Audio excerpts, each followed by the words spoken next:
Thank you for tuning in to the World Builder's Anvil, episode 158, Writing Exercises.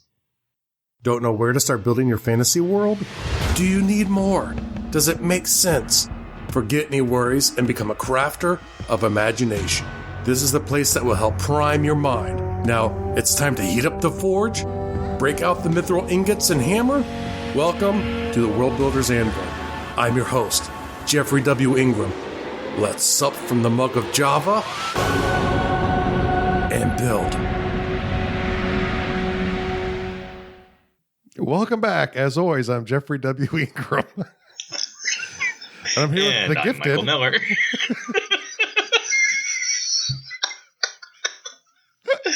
Yeah. I like that. That's how I get the moniker gifted. That's how I get it. Interesting. Hey, that's skilled. Hey guys, welcome to the show. Oh yeah, we're doing an episode right now. Yeah, Yay. Jeff and I are a little loopy this morning, which is kind of funny because I slept pretty well last night. We both had kind of tough weeks. Yeah. I wasn't feeling well midweek. Jeff has been staving off pain for like weeks now. Yep. But he's slowly coming out of it, thankfully. Yes. Actually, I wanted to throw the story circle at you, but you were in that much discomfort the other night, so couldn't do it. Well, it's funny too. I actually responded to an email from Sean from the Undercroft group, and I called him Brad. Yep. Yeah. You called him. You called him by a different name. Yeah, I used a completely wrong name, even though, he didn't use the wrong name when he emailed me. So, yay, Jeff. Speaking of the Undercroft, and I probably should have brought this up before we started, so I'm trying to get to the page right now. Somebody, at least one new person joined. I wasn't the one to approve them. I think you may have been. Or Kristen. She's also admin for the group. She's not very active in the group, but gotcha. I'm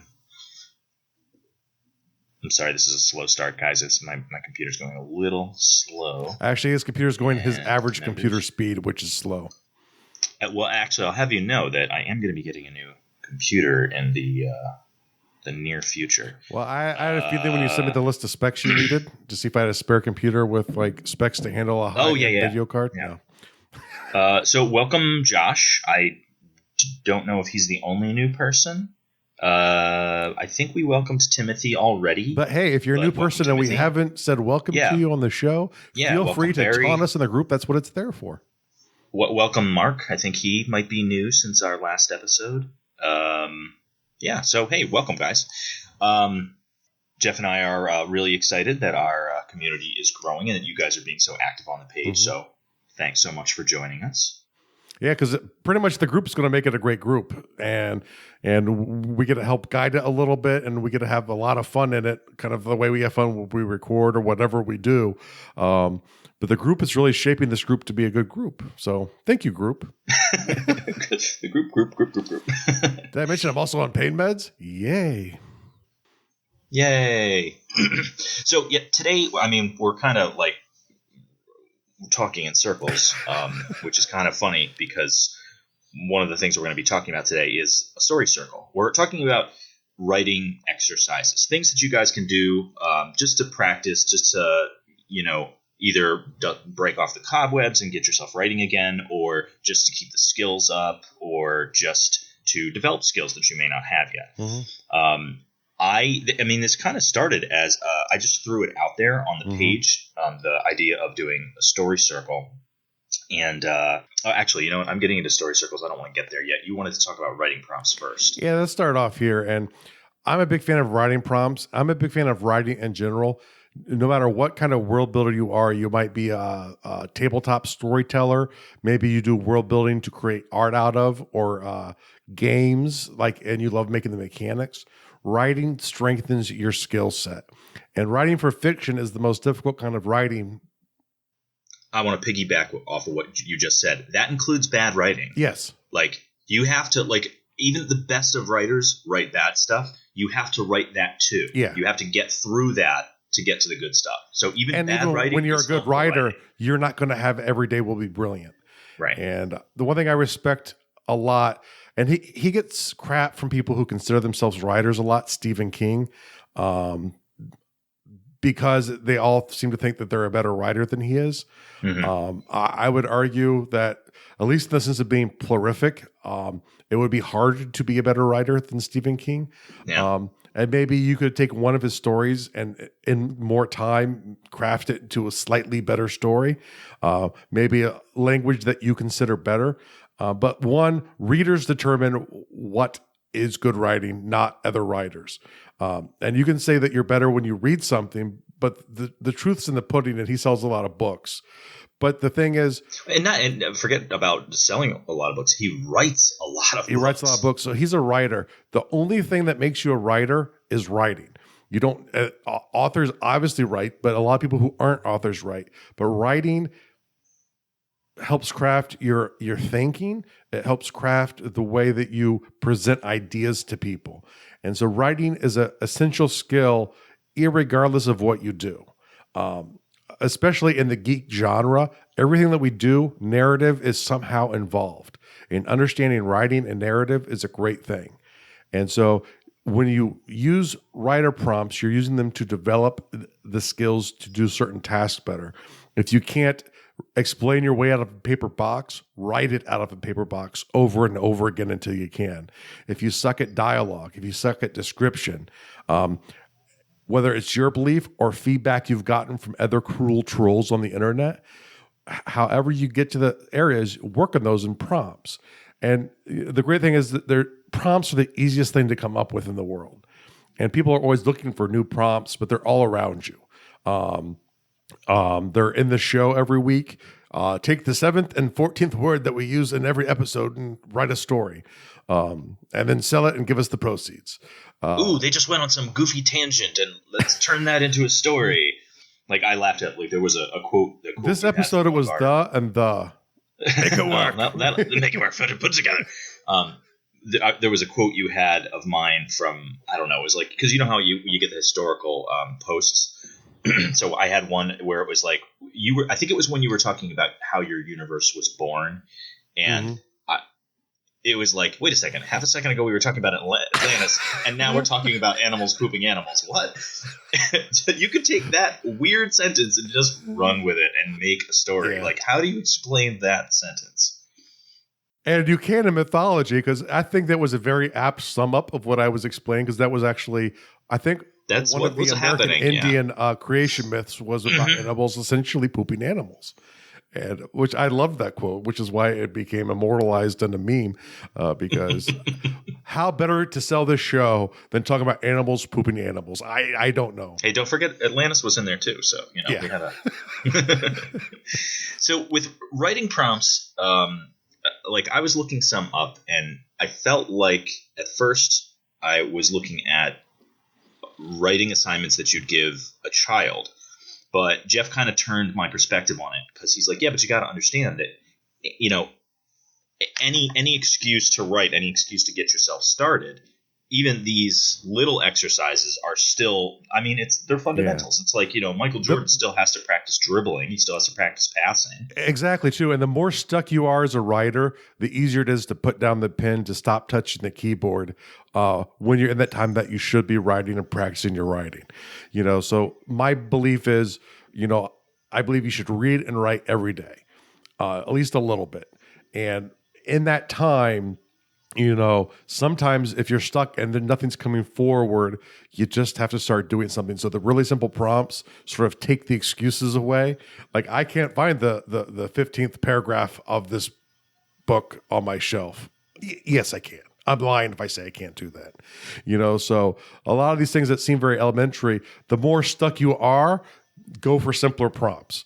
If you want to challenge, if you want to improve yourself, try and go through it in a way, like if you're trying to improve your dialogue, take like that last paragraph of the 15th chapter of the book on your shelf and start a story, but make it all dialogue. No description. Everything happens in dialogue. And you know what? Your dialogue over time will get better. Yeah, and generating a starter, you can literally do it out of anything. You can be like, okay, take the first sentence of a famous book. It was the best of times. It was the worst of times. That's it. Now start there and just start writing. Or look around the room. Like, I've got a cup full of pens and scissors in front of me. That could literally be the first sentence of a story. and then you start talking. Okay, about I the have one for you. perspective of- C# language specifications. Go. You're talking to the audience, right? Well, I know you're not talking to me. Well, see, here's my move. If I've got something in front of me that I have to do something that way, all I do is the whole improv rule of yes and or yes but. Like you don't say no, you continue. So that's kind of a story writing thing too. But what I would do is, oh my gosh, what was it? C prompt what? C# language specifications. C prompt language specifications. C#. Yes, that too.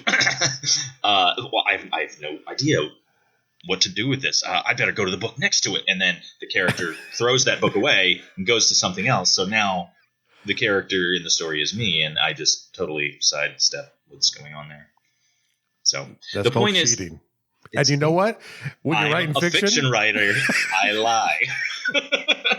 The point is that you can create a story starter out of pretty much anything. Open your eyes, look around, and there's that. But there are generators. There are tons of websites that if you just type in writing prompts or story prompts or story generator, plot generator, like all of these things exist free, readily available to you on the web. You can jump into these things. If you need that little push to get it started, they're out there. There's so much of it out there. It's real easy to get a hold of this stuff and help you get your project started or get your practice started, which is really more what this episode's about, is the practice of writing. Jeff's rule of thumb is if it takes me more than 30 seconds to figure out what I'm going to start writing, I just Google something and start writing. I'll go find one of these prompts on someone's website. I'll look at my fourth friend in Facebook and take their last name and do obscene things to it if that's what the prompt says, because that's what the prompt says. I wouldn't do that really creepy fanfic you wrote about me. That was a writing prompt. I had to. I understand. And I had to publish it because well, I mean, you could have changed my name. I mean, the part about the walrus was kind of embarrassing. Hey, but at least I finally called you Michael. You did. Made sure to spell my name right there.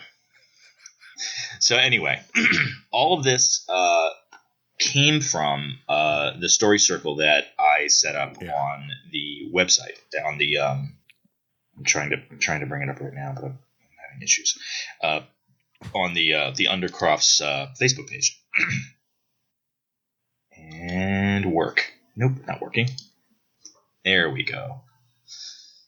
So what I had put out there, if I can find the post, is, and I just threw it out there very casually, like, hey, are you guys interested in doing this? Yeah, reading it, it seemed like it was just an idea that hit you, and you might have been on break at work or at home or something. It was. It was very, very, let's just see if everybody, like, I didn't even know if anybody would want to jump on it, and you guys grabbed it and ran. I loved it. You guys were like, well, yeah, I'll do it. Sure. It was like, oh my gosh, this thing is so slow. I'm ready to open it on my phone because my computer is having such a hard time with this. Here we go. All I wrote was, no, it was right there, and it just closed.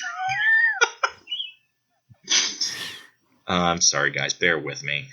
So all I wrote was, would anybody be interested in a story circle? I'd be happy to start it as a fun writing exercise for the group. I'd write the beginning of a story, then email it or message it to someone here in the group, and then they would continue it a bit and pass it along to someone else and so on. And then Jeff and I could read it on the show. Comment if you're interested, and what genres would you consider using. And Christopher and Charles and Sean, I know Tina got involved. There was somebody else too. Well, I think Tina's a new person in the group too. Yeah, well, it's on her name on there is Christina, but I believe she prefers goes by Tina. Yep. Yeah, because she shot something to me as Tina, so I assume that's what she prefers. So yeah, it's already been passed around more than once. Like, I got it, I started it, passed it, it came back to me, and then I added a bigger chunk to it, and then passed it along again. And I think it's almost back to me a second time. Like, I might get it back today.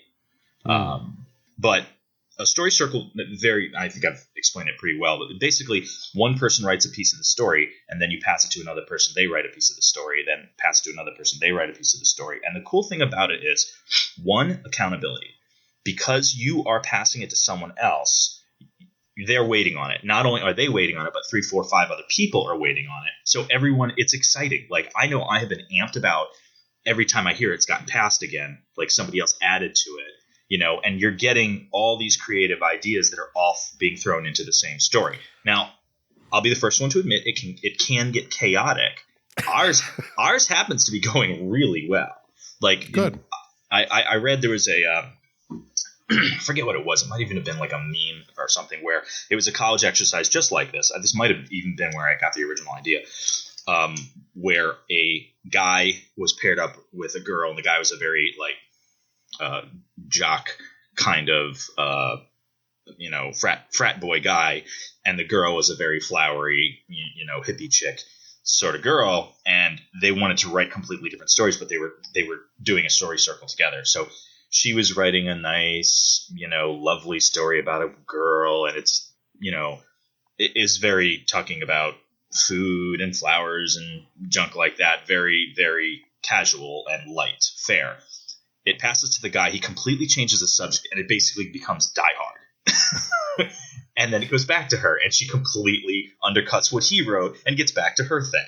And it goes back and forth to the point where they're just angry at each other. Well, and that's really not the way to go with it. I think the real strength of writing stories and the way Michael started here is this idea that it forces you outside of your comfort zone. Because the problem is, as writers so often, or anything that we do in life, really, we fall to what we're comfortable with. And these are the kinds of things that help push us out of our comfort zone. It's like, wait, I'm forced to write dialogue. I suck at writing dialogue. And now they're in the middle of a conversation and it's on me. So I'm going to have the guy stab the guy so they stop talking. You don't stab the guy, finish the conversation, and then stab the guy. Or have them both get stabbed. That's right.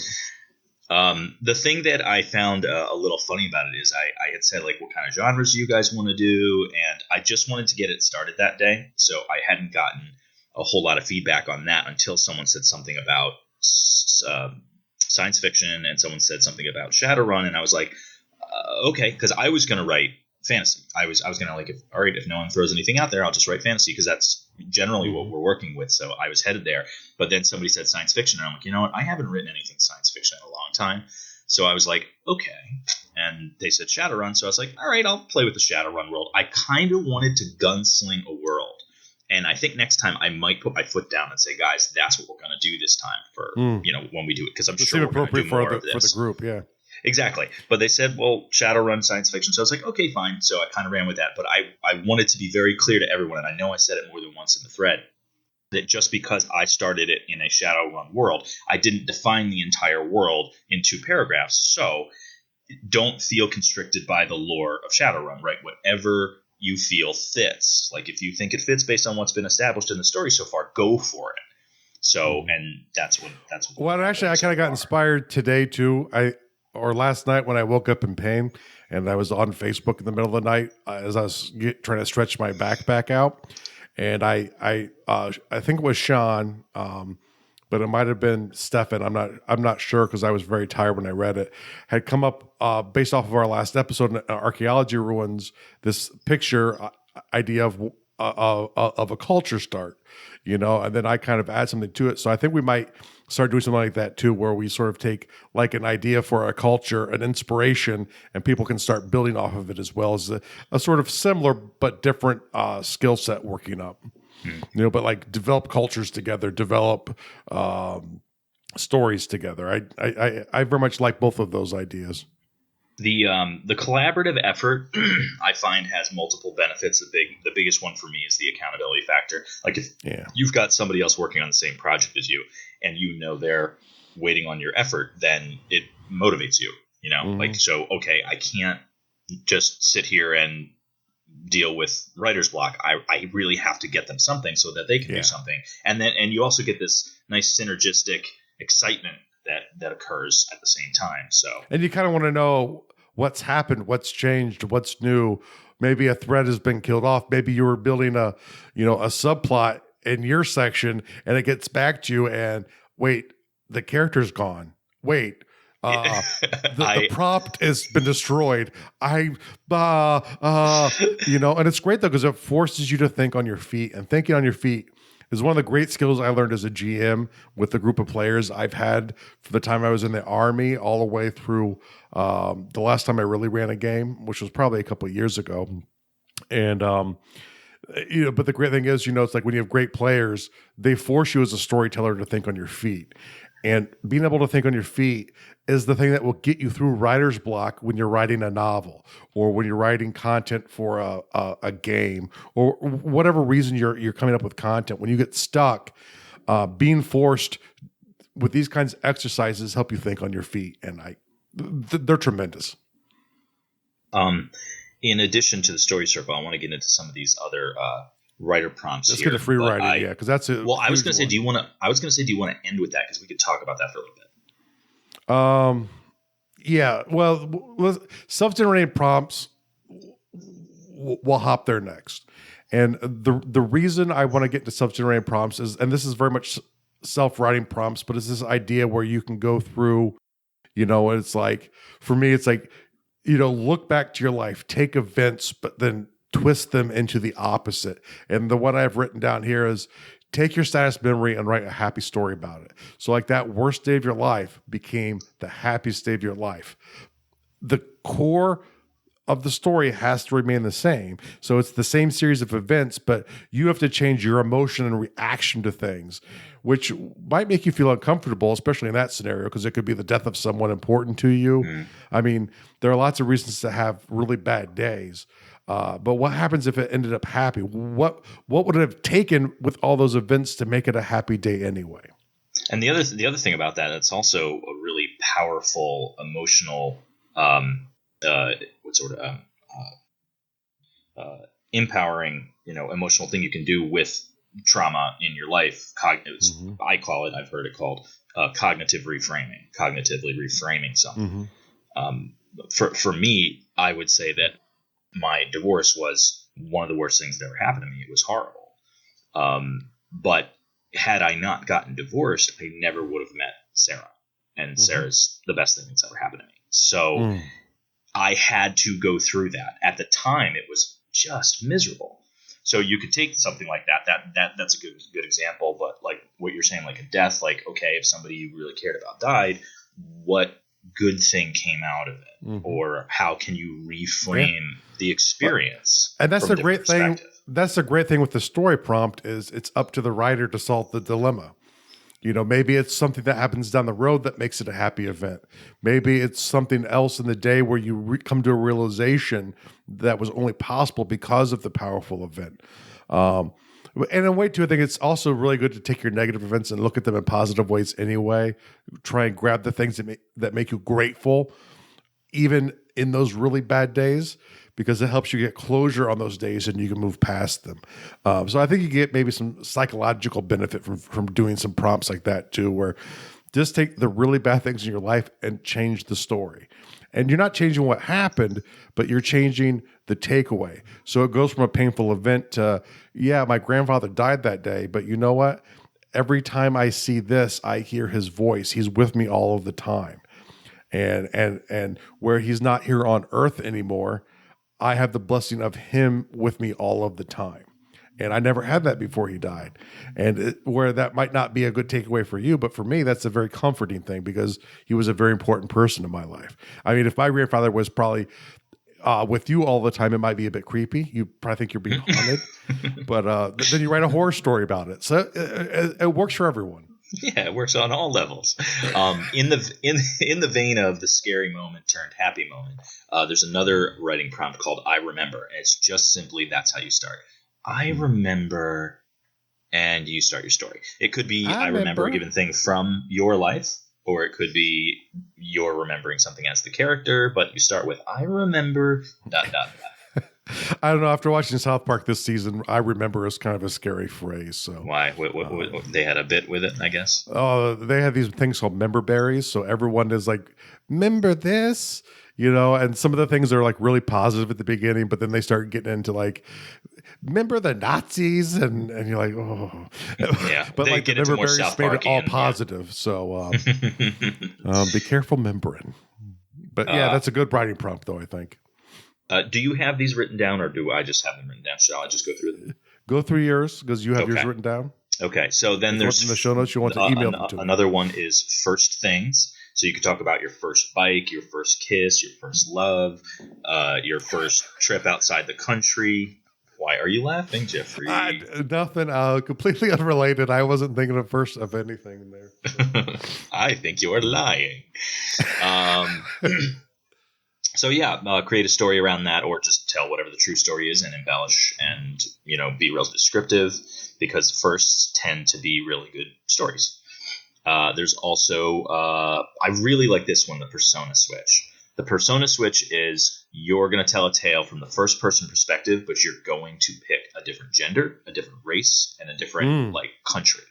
So you'll probably have to do a little research on this, but it's a great exercise. Like I purposely did with the story circle, I chose the lead character to be a 17-year-old girl, just because I'm not a 17-year-old girl.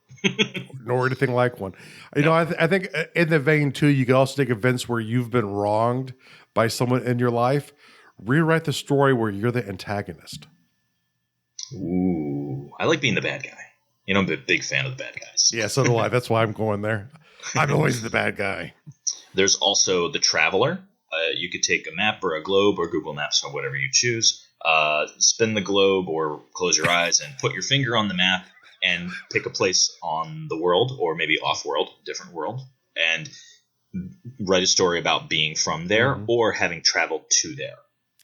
Or at strange adventures, like, ooh, Bangkok, I got a weird story about having gone to Bangkok, and then just write and for world builders, which I'm assuming a lot of people are, I think a great way when you're exploring a new part of your world, when you're starting there, is write a fish out of water story of someone visiting there. What do they see? Because these are going to lead you to come up with the ways to explain that area of the world to other people. So fish out of water stories to your parts of the world that you've not yet really well developed will help you develop them and realize what you need to tell other people about it. I got one more and then free writing. So the one more is Sell the Snake, which I think is really funny. I got arrested for that once. It doesn't it doesn't necessarily have to be exactly this, but the prompt was you're trying to sell a boa constrictor as a family pet.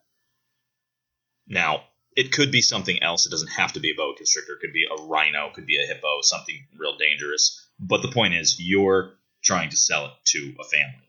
So that's the prompt. I think it's a good one for authors to do who come up with books that they want to sell as well too, or if you have products that you want to sell, try and sell things that you really don't want to sell.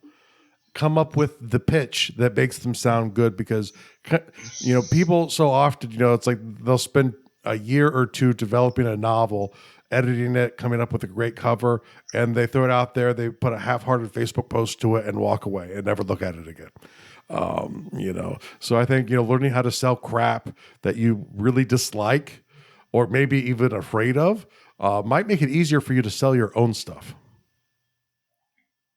I came into this very boutique. Yes. Not much call for cheddar around here. Free writing. Free write. This is one I love. I've done this one. I did a lot more in college. I typically don't have issues of BSing when I start writing. BSing comes to me quite naturally. Shocker. But especially when I was in college, or if I'm forced to write about things that I don't like, free writing for me was a very powerful one, because the idea is you're writing on a subject and you can't stop writing for 30 minutes or an hour or 2 hours. Even to the point where, you might have blah, blah, blah, blah written down 80,000 times because you can't think of how to get started. Yeah. But it's shocking how quickly you get through those periods of I don't know what to write next, when you keep writing. And literally, you could be typing on the keyboard. I don't know what to write right here, but you cannot stop your fingers. You have to. The whole purpose is that you keep moving the pen or you keep moving your fingers on the keyboard. You just don't stop, even if it means right now I'm typing. I don't know what the character could do next because I'm not sure what the character could do.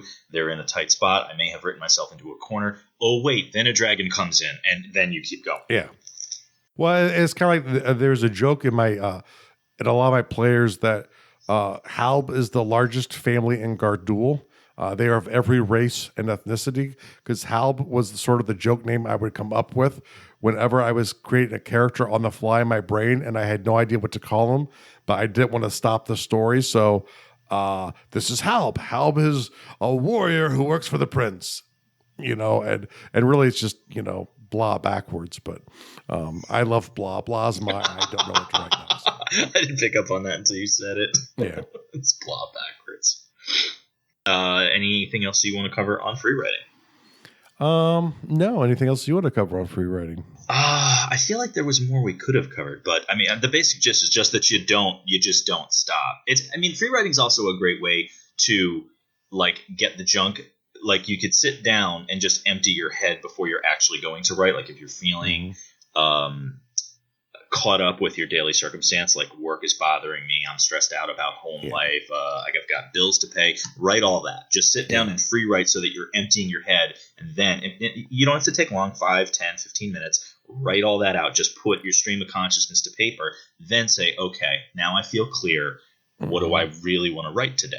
And then and I think the important thing to keep in mind is we've all had that moment in time where we've sat down and we've wanted to write. We've had the story idea for months, and we go to start, and you stare at a blank page, and you're like, I know the story. I've seen scenes in my head of the story, and I can't start typing. Look what happened when we did the outlining episode. Exactly, I had all this stuff, and then you're all like, okay, what's it about? There's no outline.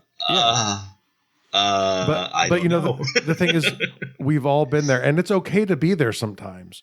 But the thing is, you can use writer prompts. You can use free writing as ways to break the ice, to get it going. Because I remember even in NaNoWriMo last year, I had a tough time with the first chapter. I like writing stories in the flow of stories. I'm not good at doing chapter 14 and then chapter 2 and then chapter 20. When I get going, I could write the whole book very quickly, but I have to write it as I'm seeing the story happen. That's how I write most effectively. So when I had trouble starting, I sat there for a couple hours struggling with this. And it happens to everyone. When you're even trying to world build, no matter what you do, sometimes you get stuck. Come up with little techniques in whatever you do. Because in the same way, if you're an artist and you don't know what to draw next, take a writing prompt, but then draw the story out. You know what I'm saying? These kind of things can help you in other areas of your life as well, too. But you have to understand that until you start, you can't go any further with it. And you should really want to do this, because you should want to improve yourself as a person, become a better writer, because it will help you out in every aspect of your life. You'll look better at work. If you're a small business owner, you'll have better stuff you're writing there. Your stories, if that's what you want to do, will be better. You will think more about stories when you're developing content, and great games are all story-based. Even ones that don't look like stories, like Civilization is the greatest story game ever, but you would never know it's a story game by playing it. So keep this in mind as you go forward. Everyone gets stuck, and it just takes practice and saying, you know what? If I gave myself an hour to write today, I'm writing an hour today. And if I can't write on what I want to, I'm going to do a writing prompt. Or I'm going to do free writing, and I'm just going to start. And maybe I'll have to do a lot of editing on the first 15 paragraphs, or maybe only the first paragraph. Or maybe I'll throw those paragraphs out altogether. But you are writing the whole time. Don't cheat yourself out of that time you've dedicated to get to there. I talk about like dreams a lot recently, and to become a dream person, you have to be able to communicate, and writing and reading and talking are the 3 biggest skills you need in life for everything. And you should always be working on these 3 skills. So to get to a dream of whatever your dream is or whatever my dream is, we have to go through these paths. So go through these paths with me. One of my wife and I were talking last night about this guy that she deals with at work. But where the conversation went and what's applicable to this conversation is that you guys are all talented. Everybody has talent. And let's say, for sake of argument, writing isn't your talent, but it's something that you do want to be good at. Getting back to the Michael Jordan analogy, yes, he is a naturally talented athlete, but he also works so hard. Anyone that's gotten to the top of their game is not because they were given a God-given gift to be that good. They were given a God-given gift to be good, and then they worked so hard at it, they've gotten amazing. So that was like, I'm still getting there. The big thing about you having talent or not is that you owe it to the world. Like, it's not, I have this cool thing and I want to share it or I want to do it because I. No. You owe the world your gift, your talent, your best effort. So that's what the world needs of you, what you're good at, what you want to do, what you're passionate about. And if you're listening to the show, writing is one of those things. So you owe the world your best. Yeah, I got distracted earlier when I was talking about Stephen King, but one of the things I learned about him years ago is when he started writing full time, he said he was going to write 8 hours every day. And he writes, and I don't know if he still does it today because he's much older, but for years he would write 8 hours every day. Even if it was only, I don't know, he would keep writing because it would get him through those breaking points. And that's how someone like Stephen King produces, I believe, over 9 million novels a minute. That's a fact. Yeah. Jim Lee did the same thing. I find it interesting that's what he did. But Jim Lee, when he decided the comic writer, you bet, when he decided he wanted to be a comic book artist, he lock himself in his apartment. He didn't have a job yet. He wasn't working in the industry yet, and he would draw for 8 hours a day, every day. So to the point where he could draw what he wanted to draw and draw it quickly.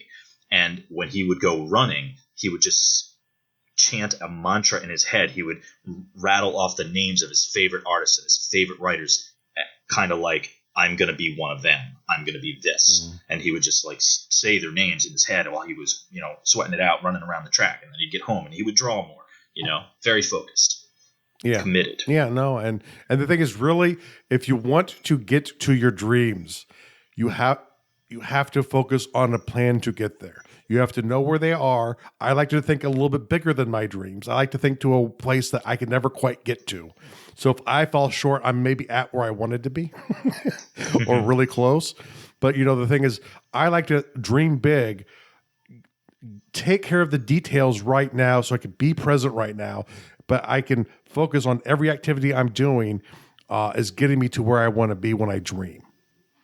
And that's really the key. And we're all here capable of doing it, and so if you go to smallbizlife.com/dream big, well, where I think a lot of the people on this show probably are great dreamers, but it'll not only help you dream big, it'll help you dream big to be a well-rounded person and get you an action plan on what can I start the next 30 days to get to this different areas of my life and get them all going.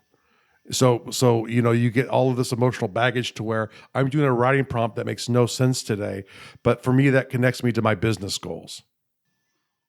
When I create my task list, that's one step closer to my dream house. It really is. Everything I do now is run through those lenses, and if they don't match up, I minimize that stuff. I try not to do it. I try and outsource it because I get through it all quicker. It gives me more time to create videos, to do podcasts, to write, to world build. It's all about pushing yourself and focusing yourself if you want to get to where you want to go. If you're happy or complacent and you're fine with that, that's great. But if you want to be somewhere else, you want to do something else, if you're not getting there doing what you're doing, rethink your plan. All right. So now the World Builder task of the day. The World Builder task is create a culture that attacks writers. Yes. Right now, create a culture that will attack you. That's what I'm saying, because I'm an evil GM, and that's just what happens sometimes. A whole culture, not just a person. A whole culture that wants to culture writers. And then, and positively, it's like, once again, it's an exercise, just brainstorm it out. What would make a culture in your mind that wants to attack writers, and not specific writers, not like, someone with a different political ideology, but just all writers. What would that culture look like in your mind? Or anti-book. Okay. And now for the real world task of the day, come join the Story Circle. Go to facebook.com/groups/Undercroft, or you can just search for Undercroft and you'll see Fantasy World Builders Undercroft listed. Go join. The group's growing. We're having a lot of fun in the group right now. Could use a little bit more fun, and it would be much more fun if you would take the time to come join. And join the Story Circle there. Seek out Mike. Make Mike do work. Join the Story Circle. And Michael, too. I'm sorry. Yeah, and me too. Jeff, am I going to get you to do a pass on the Story Circle? I probably will. I'm not quite there yet. Okay. I'm still struggling to get through, but once I get through the shingles a little bit more, I'll be joining in the Story Circle as well, cool. Because I think that's a great idea. And I was going to say, if you refuse to join Facebook or you think we're idiots and don't want to join our groups, that's fine. I'll accept that. But find the writing prompts that will help you improve as a writer, and use it to attack the things you're weak at. Don't hold back. If you suck at a specific part of writing and that's what's keeping you afraid of doing it, attack that and do writing prompts and go after that same thing until you feel like you've mastered it. And I also want to step back or step forward and tease the guys and ladies, Tina as well, currently in the Story Circle. I said that I had a little surprise / gift for you, and this is it. Unbeknownst to you, the Story Circle got passed to a secret guest writer. And now that it's going back around again, all of you can now say that you collaborated on a story project with a published author, 5-time published author, Dawn Metcalf. Oh, awesome. Took a little pass in that. So some of the writing in the Story Circle is from Dawn. And she, like I said, she's got 5 books out. And Jeff, if we can get him in a pass, will have a book coming out. So you can be like, oh, yeah, I do writing projects with published authors in my spare time. Yeah, it's kind of... And world building experts. But the other thing to keep in mind, too, is a lot of times, you think these people are unattainable who've actually authored books, especially when the published route, that's considered more unattainable. You'll find out that if that's really a goal in your life, seek these people out and try and join writing groups with them, whether it's something like this or other things. Do stuff like that. Besides it making you a better writer, it will allow you to build up relationships with these people. And a lot of times it's about finding agents if you want to get published. Seek out people who've been published if you want to become published. Hang out with them. Get ideas from them. They've done it. They know what worked for them. It might not work for you exactly the same way, but it will take work and time. But build the relationships with the people where you want to go. Yeah, you'd be amazed how attainable it is to become friendly with people that have accomplished some of these things you guys are shooting for. And also, usually how helpful they are. Like, almost all of them will give you tips. Because someone like Dawn Metcalf, it starts off with, you write with her, and then before you know it, she's shoving cheesecake down your throat. And you're like, why is she doing this? I barely know this. No, not more homemade salsa. Oh, come on now. Big foodies, the Metcalfs. But actually, we'll throw in the link to her interview if you've not heard that. She has a very amazingly twisted mind. One of my favorite people, Dawn Metcalf. Yeah, Dawn's awesome. I mean, not as cool as Mike, but much better than Michael. Thanks. I'd say Dawn's cooler than me. I can agree with that. Thank you so much for listening to the World Builders Anvil. We would love it if you would share the World Builders Anvil with 2 of your friends, and so would they. If they are unfamiliar with podcasts, then you get to introduce them to the wonderful world of podcasting by showing them Stitcher or iTunes, or, best of all, just send them to our website, www.gardul.com. That's GARDUL.com. Now strike while the mithril's hot.